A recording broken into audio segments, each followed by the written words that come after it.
دوستو بہت عرصہ پہلے کی بات ہے کہ بغداد کے خلیفہ ہارون الرشید اپنے تخت پر بیٹھے ہوئے تھے۔ اسی وقت ان کا وزیر اعظم منصور ان کے پاس آتا ہے۔ اس کا چہرہ بڑا اترا ہوا تھا۔ خلیفہ نے پوچھا، کیا بات ہے منصور، تم بڑے پریشان دکھائی دے رہے ہو؟ دوستو وزیر نے دھیمی آواز میں کہا، حضور مجھے معلوم نہیں تھا کہ آپ تو میرے چہرے کا حال بھی پڑھ لیں گے۔ بات کوئی خاص نہیں ہے، محل کے باہر ایک سوداگر آیا ہوا ہے اور وہ بہت ساری چیزیں بیچ رہا ہے۔ مجھے ایک تلوار بڑی پسند آئی ہے اور میں اسے خریدنا چاہتا ہوں، لیکن مسئلہ یہ ہے کہ میری جیب اس وقت بالکل خالی ہے، میرے پاس بالکل بھی پیسے نہیں ہیں۔ دوستو خلیفہ نے اپنے خادم کو حکم دیا کہ سوداگر کو بلا کر یہاں لے کر آؤ۔ دوستو سوداگر محل کے اندر چلا آیا۔ وہ ایک موٹا سا آدمی تھا۔ اس نے بڑا معمولی اور پرانا لباس پہن رکھا تھا۔ اس کے ہاتھ میں کچھ انگوٹھیاں تھی۔ اس کے پاس جواہرات، خوبصورت پیالے اور کنگھیاں بھی تھی۔ خلیفہ نے وزیر کے لیے ایک خوبصورت تلوار خریدی اور وزیر کی بیوی کے لیے ایک کنگھی خرید لی۔ دوستو اچانک خلیفہ کی نظر ایک ننھے سے صندوقچے پر پڑی، جس میں سیاہ رنگ کا کچھ صفوف رکھا ہوا تھا اور ایک کاغذ جس پر کچھ عجیب و غریب زبان میں کچھ لکھا ہوا تھا۔ یہ کیا ہے؟ دوستو خلیفہ نے سوداگر سے پوچھا۔ جہاں پناہ، میں خود نہیں جانتا کہ صندوقچے میں کیا رکھا ہے۔ مجھے شام کے ایک سوداگر نے یہ صندوقچہ دیا تھا۔ اگر آپ کو اتنا ہی پسند ہے تو آپ رکھ لیجئے۔ دوستو خلیفہ کو پرانی اور انوکھی تحریروں سے بڑی دلچسپی تھی۔ اس نے وہ کاغذ لے لیا اور سوداگر کو رخصت کر دیا۔ پھر وزیر سے پوچھنے لگا، اے میرے وزیر، کیا تم یہ تحریر پڑھ سکتے ہو؟ تو وزیر بولا، نہیں جناب، مجھے یہ نہیں آتی، مگر بڑی مسجد کے قریب ایک آدمی رہتا ہے، اس کا نام سلیم ہے، اسے پرانی زبانوں پر عبور حاصل ہے، شاید وہ یہ پڑھ سکتا ہے۔ دوستو بادشاہ نے اسی وقت سلیم کو بلوا لیا۔ سلیم چند لمحوں کے بعد آن پہنچا۔ خلیفہ نے کہا، لوگ تمہیں عالم کہتے ہیں، اگر تم اتنے ہی بڑے عالم ہو تو اس کاغذ پر لکھی ہوئی عبارت پڑھ کر اس کا مطلب بتاؤ۔ اگر تم پڑھنے میں کامیاب ہوئے تو تمہیں انعام و اکرام دیا جائے گا، نہیں تو تمہیں سخت سزا دی جائے گی کہ تم جھوٹے عالم ہو۔ دوستو سلیم نے ایک نظر اس کاغذ پر ڈالی اور پھر کہنے لگا، بادشاہ سلامت، یہ لاطینی زبان میں لکھا ہوا ہے۔ اس کا مطلب یہ ہے کہ جو آدمی بھی صندوقچے میں رکھے ہوئے صفوف کو سونگھ کر معتبر کہے گا، اس کی شکل اپنے آپ اس کی پسند کے جانور میں تبدیل ہو جائے گی اور وہ جانوروں کی بولی سمجھنے بھی لگے گا اور بولنے بھی لگے گا۔ پھر جب وہ دوبارہ انسان بننا چاہے گا تو مشرق کی طرف 3 بار سر جھکا کر اسے لفظ معتبر کہنا پڑے گا، لیکن شرط یہ ہے کہ جانور کی شکل اختیار کرنے کے بعد وہ بھولے سے بھی مسکرانے کی کوشش نہیں کرے۔ اگر وہ مسکرایا تو وہ ہمیشہ جانور بن جائے گا۔ دوستو سلیم کے خاموش ہوتے ہی خلیفہ نے بہت پرجوش انداز میں اس کو شاباشی دی اور اسے انعام و اکرام بھی دیا اور اس سے یہ وعدہ کرایا کہ وہ کسی کے سامنے اس کا تذکرہ نہیں کرے گا۔ دوستو سلیم کے جانے کے بعد خلیفہ نے اپنے وزیر سے کہا، اے میرے وزیر، یہ تو بڑی شاندار چیز ہمارے ہاتھ لگی ہے، کل صبح تم یہاں آ جاؤ، پھر ہم کسی سنسان جگہ پر چل کر اس کا تجربہ کر کے دیکھیں گے۔ دوستو دوسرے دن بادشاہ صبح کے ناشتے سے فارغ ہوا ہی تھا کہ منصور وزیر آن پہنچا۔ خلیفہ نے اپنے مسلح سپاہیوں کو حکم دیا کہ صندوقچہ لے کر اس کے پیچھے پیچھے چلے آؤ۔ تھوڑی دیر کے بعد وہ دونوں محل کے گرد پھیلے ہوئے ایک بہت بڑے باغ میں چلے گئے اور وہاں پر جا کر کسی جاندار مخلوق کو تلاش کرنے لگے۔ اس تلاش میں ناکامی ہوئی تو منصور نے مشورہ دیا، کیوں نہ حضور جھیل کی طرف چلا جائے، وہاں سارس، بگلے और दूसरे आबी परिंदे रहते हैं। दोस्तों बादशाह ने अपने वजीर की बात मान ली और वो दोनों झील की तरफ चल पड़े। अभी वो किनारे तक पहुंचे ही थे कि उन्हें एक बंगला नजर आया जो अपनी लंबी चोंच जमीन पर झुकाए मेंढकों की तलाश में मसरूफ था, और एक और बंगला हवा में उड़ता दिखाई दिया। वजीर ने पुरजोश अंदाज में कहा, ये दोनों बंगले आपस में लड़ाई करेंगे, क्यों ना हम खुद को बंगलों में तब्दील कर लें। दोस्तों खलीफा बोला, ये ठीक है, तुमने ठीक बात की है, हम पहले इस पर तजर्बा करके देखते हैं, लेकिन हमें पहले ये अच्छी तरह याद करना चाहिए कि हम दोबारा आदमी बन जाएंगे तो हमें क्या करना होगा। हाँ बादशाह, हमें मशरक की तरफ देखकर 3 मरतबा सर झुकाकर लफ्ज मोतबर कहना पड़ेगा, लेकिन ये ख्याल रहे कि ये लफ्ज कहते वक्त हमारी हंसी निकलने ना पाए, वरना हम बंगले बन जाएंगे। दोस्तों इतने में ऊपर उठता हुआ बंगला धीरे धीरे परों को समेटता हुआ नीचे उतर आया। बादशाह ने जल्दी जल्दी से संदूकचा खोला और चुटकी भर सफूफ निकाल कर उसे सूंघा और फिर एक चुटकी भर सफूफ मंसूर को दे दिया। फिर वो दोनों मशरक की समझ 3 बार झुके और एक साथ बोले, मोतबर। दोस्तों अचानक से उन दोनों की शक्लें बदलने लगी। उनके पांव लंबे लाल जड़ियों जैसे हो गए, पीले रंग की चप्पलें बंगलों के पंजों में बदल गईं, उनकी दाढ़ियां गायब हो गईं और उनकी शक्ल बंगलों जैसी बन गई। खलीफा ने तारीफी अंदाज में वजीर को देखते हुए कहा, शुक्रिया हजूर, तुम्हारी चोंच कितनी खूबसूरत है। दोस्तों बादशाह ने वजीर की तरफ देखते हुए कहा तो वजीर बोला, शुक्रिया हजूर, अगर आप इजाजत दें तो मैं अर्ज करूं कि आप बंगले की शक्ल में अपनी असल सूरत से ज्यादा खूबसूरत दिखाई दे रहे हैं। अब हम जरा इन बंगलों के पास जाते हैं और उनकी बातें सुनते हैं और उनकी बोली समझते हैं या नहीं। दोस्तों हवा में उड़ते हुए बंगले जमीन पर उतरने के बाद चूंच से अपने पांव साफ कर रहे थे। फिर उसने अपने पर झाड़े और दूसरे बंगले की तरफ बढ़ा और कहा, दोस्त क्या हाल है। पहले बंगले ने दूसरे बंगले से पूछा तो अगला बंगला कहने लगा, खुदा का शुक्र है दोस्त, जरा अपने नाश्ते का इंतजाम कर रहा था।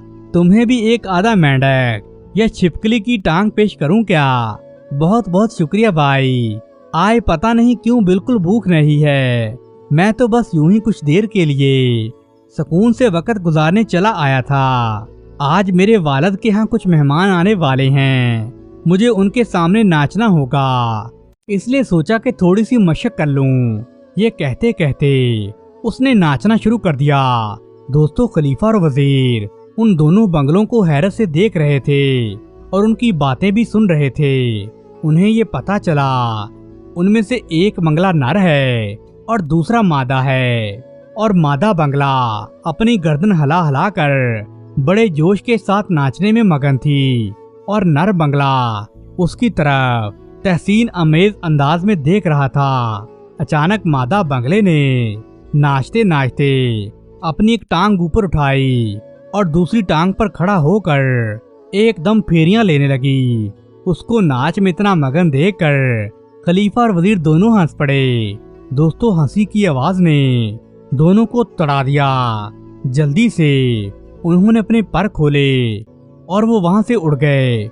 बड़ी मुश्किल से खलीफा और वजीर ने अपनी हंसी रोकी। वाह बे वाह, क्या शानदार डांस था, बादशाह ने कहा। तो अचानक वजीर को याद आया कि उन्हें हंसना नहीं चाहिए था। उनका दिल जोर जोर से धड़कने लगा। हजूर, हमसे बहुत बड़ी भूल हो गई है, हमें बिल्कुल भी हंसना नहीं चाहिए था, शायद हम दोबारा आदमी नहीं बन पाएंगे। दोस्तों बादशाह ये सुनते ही डर से कांप उठा। उसने हकलाते हुए अंदाज में कहा, हमें हंसना नहीं चाहिए था। वो क्या लफ्ज था, जल्दी बताओ। 3 बार मशरक की तरफ सर झुकाकर हमें कुछ कहना चाहिए था, याद करो वो क्या लफ्ज था। दोस्तों वो दोनों मशरक की तरफ मुंह करके खड़े हो गए और 3 बार अपने अपने सर झुकाकर 1000 कोशिशें करने लगे, लेकिन उन्हें वो लफ्ज याद ही नहीं आ रहा था। अब क्या होगा, वो फिर से आदमी नहीं बन सकेंगे। वो दोनों अपनी हालत पर रो दिए। दोस्तों, बादशाह और वजीर दोनों बंगला बने हुए काफी दिनों तक खेतों में इधर उधर भटकते रहे। उन्हें समझ नहीं आ रहा था कि वो किस तरह अपनी दोबारा इंसानों वाली हालत में वापस आ जाएं, और उनकी शहर में आने की हिम्मत भी नहीं थी। भला उन पर कौन यकीन करेगा कि वो बंगले नहीं हैं बल्कि खलीफा और वजीर हैं। अगर वो किसी तरह लोगों को अपनी असलियत का यकीन दिला दें तो कौन चाहेगा कि मुल्क का इंतजाम इनके हाथों में दे दिया जाए। कई रोज तक वो बेचारे मारे मारे फिरते रहे। भूख लगती तो बागों में जाकर वो फल खा लेते। लंबी लंबी चूंचों से फल कतराना उन्हें बड़ा मुश्किल लगता था। मेंढक और छिपकली खाने के तसव्वुर से ही उनका जी मतलाने लगता था। उनके लिए दिल बहलाने की सूरत सिर्फ एक ही थी, वो ये कि मुल्क शाम की हवेलियों के ऊपर वो कुछ देर उड़कर अपने शहर का हाल देख लेते थे। इधर शहर के लोग बड़े हैरान थे कि बादशाह और वजीर कहाँ चले गए हैं। उन्हें जमीन खा गई है या आसमान निकल गया है। दोस्तों, शहर वालों ने उन्हें मुर्दा घोषित करके 3 दिन तक उनका सोग मनाया। चौथे दिन वो अपनी उड़ान के दौरान खलीफा और वजीर ने जब शहर की तरफ नजर दौड़ाई तो देखा एक शानदार जुलूस सड़क पर चल रहा था। ढोल बाजे बज रहे थे। जुलूस के आगे आगे एक खूब सजा धजा घोड़ा था। घोड़े पर एक आदमी शाही लिबास और ताज पहने बैठा था। उसके पीछे खातमों की एक सफ थी। सफ के पीछे शहर की इबादी का हजूम और लोग नारे लगा रहे थे, मीर जिंदाबाद, शाहे शाम जिंदाबाद। खलीफा और वजीर ने हैरान होकर एक दूसरे की तरफ देखा तो खलीफा ने कहा कि मंसूर, देखो मुझ पर ये कैसा कहर नाज़िल हुआ है। मेरा तख्त मुझसे छीन लिया गया है, मेरा घोड़ा मुझसे छिन गया है, और मेरा सबसे बड़ा दुश्मन कुशनु जादूगर का बेटा है। एक दफा मैंने जादूगर को किसी बात पर सजा दी थी और उसने वादा किया था कि वो पलटकर मुझ पर वार जरूर करेगा और मुझसे अपना बदला जरूर लेगा। खैर, मैं अभी भी अल्लाह की रहमत से मायूस नहीं हूँ। चलो हम एक बुजुर्ग की कब्र पर चलकर दुआ मांगते हैं, शायद अल्लाह हमारी सुन ले। दोस्तों, उन दोनों ने एक लंबी उड़ान भरी।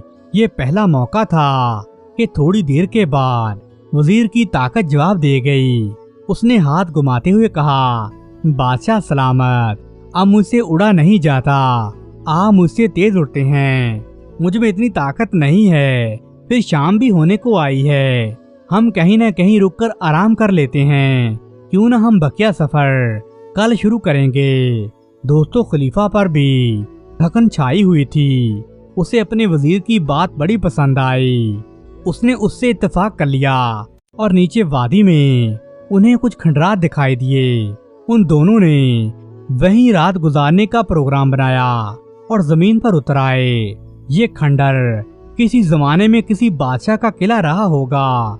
लंबे लंबे सतून, खूबसूरत महराबें और इक्का दुक्का छतें अभी बाकी थीं। ऐसे लगता था जैसे किसी जमाने में ये जगह बड़ी शानदार रही हो। दोनों एक राहदारी से गुजरते हुए एक मोड़ पर पहुंचे तो अचानक वजीर के पैर जम से गए।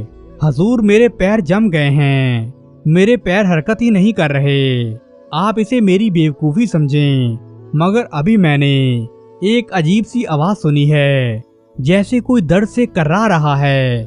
तुझे भूतों से बहुत डर लगता है। दोस्तों, खलीफा भी ठहर गया और उसका मजाक उड़ाने लगा कि शायद ये डर गया है। लेकिन जब उसने भी कान लगाए तो उसे भी वो आवाज़ सुनाई दी। ये किसी जानवर की बजाय किसी इंसान के कराहने की आवाज़ महसूस होती थी।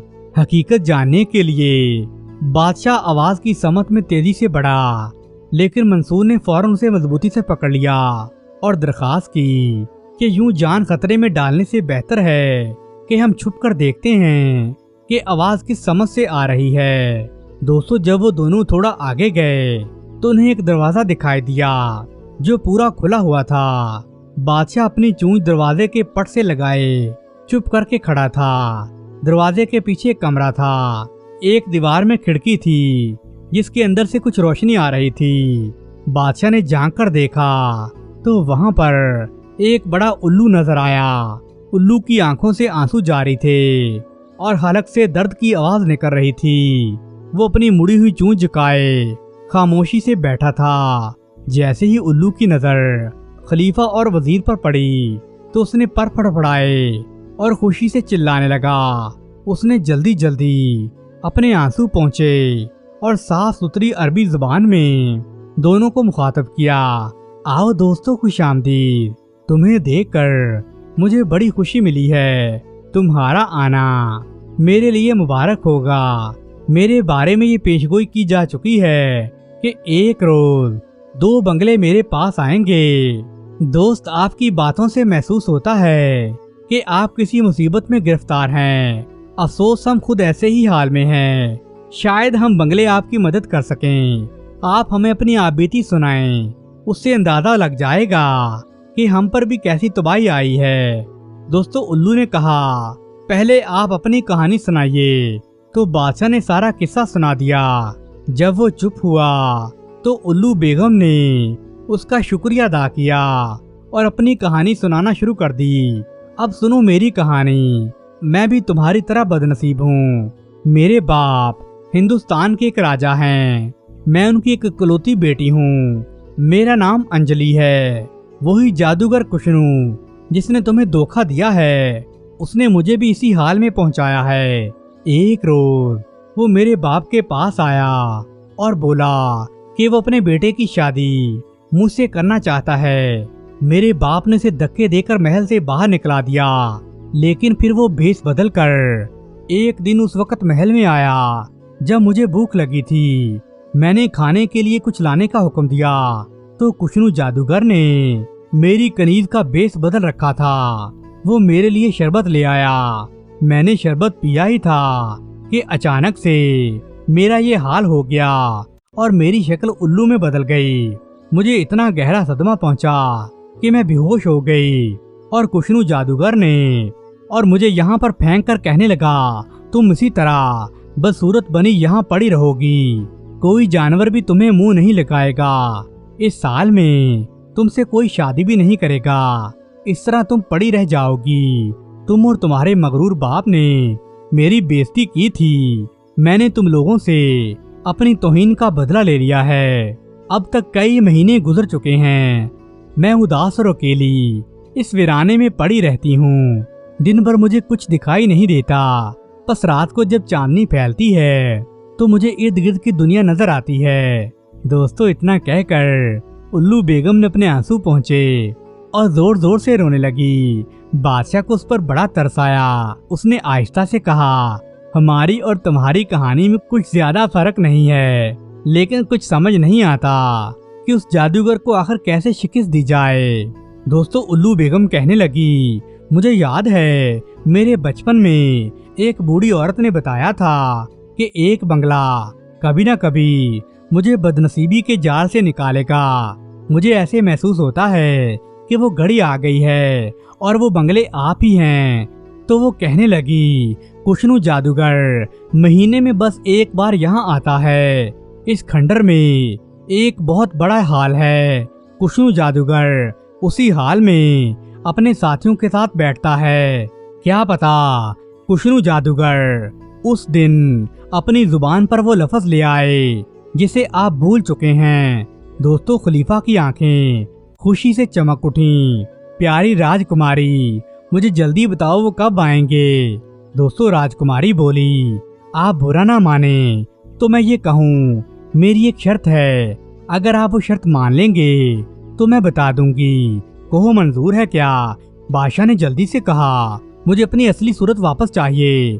तो वो कहने लगी, मैं उसी सूरत यहाँ से निकल सकती हूँ जब आप दोनों में से कोई मुझसे शादी करने पर तैयार हो जाएगा। ये सुनकर बादशाह और वजीर दोनों सोच में पड़ गए। फिर बादशाह ने वजीर को बाहर जाने का इशारा किया। दोनों इस कमरे से बाहर निकल गए तो बादशाह ने कहा, वजीर मुझे एहसास है मैं तुमसे एक नामुनासिब दरख्वास्त करने जा रहा हूँ, मगर तुम उल्लू बेगम से शादी कर लोगे? वजीर ने जरा ऊंची आवाज में कहा, मेरी बीवी, वो मेरी आंखें नोच लेगी। मैं एक बूढ़ा आदमी हूँ, आप नौजवान हैं, बेहतर यही होगा कि आप इस खूबसूरत राजकुमारी से शादी कर लें। वो तो ठीक है खलीफा, मगर इस बात का क्या सबूत है कि उल्लू बेगम वाकई हसीन और नौजवान राजकुमारी है? मान लो अगर जब वो अपने इंसानी रूप में वापस आएगी, अगर वो बूढ़ी और बदसूरत निकली तो। दोस्तों इस तरह वो दोनों बहस करते रहे। जब वजीर पर खलीफा की बात का कुछ असर नहीं हुआ तो आखिर खुद ही खलीफा ने उल्लू बेगम से शादी की शर्त मंजूर कर ली। उल्लू बेगम यानी हिंदू राजकुमारी की खुशी का ठिकाना नहीं रहा।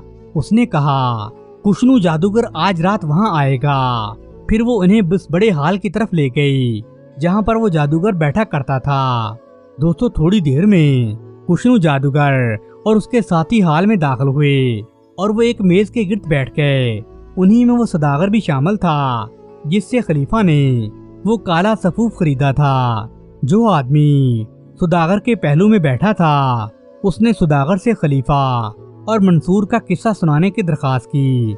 सुदागर ने आखिर किस्सा छेड़ दिया और उसने पूछा, वो लफ्ज क्या था जिसे 3 मरतबा दोहराने पर वो दोबारा इंसान बन सकते थे? तो सुदागर बोला, वो लफ्ज था मोतबर। दोस्तों ये जवाब सुनना था कि बादशाह और वजीर खुशी से उछल पड़े और वो तेजी तेजी चलते खंडर से बाहर निकल आए। खलीफा ने उल्लू बेगम से कहा, तुमने हमें इस मुसीबत से निकलने की राह दिखाई है। तुम्हारे इस एहसान के बदले में मैं तुमसे शादी करने के लिए तैयार हूँ। दोस्तों फिर खलीफा और वजीर ने मशरक की तरफ मुंह करके खड़े होकर 3 मरतबा बुलंद आवाज में गर्दनें झुकाकर मोतबर मोतबर पुकारा और दूसरे ही लम्हे वो दोबारा से इंसान बन गए। बादशाह और मंसूर एक दूसरे को इंसानी शक्ल में देखकर खुश हो गए और उन दोनों ने एक दूसरे को गले लगाया और खुशी से रोने लगे। दोस्तों उनके करीब ही एक बड़ी खूबसूरत हसीनो जमील राजकुमारी खड़ी थी। उसने जमुर्द का लिबास पहन रखा था। वो शर्मा शर्मा कर मुस्कुराए जा रही थी।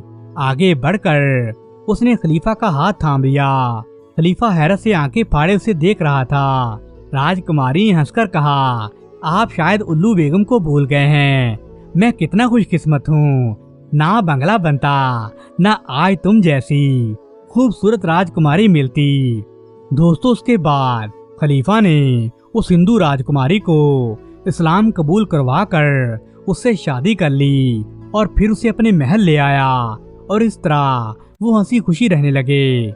दोस्तों अगर आपको ये प्यारी सी कहानी पसंद आई है, वीडियो को लाइक करें और चैनल को सब्सक्राइब करना तो कभी मत भूलें।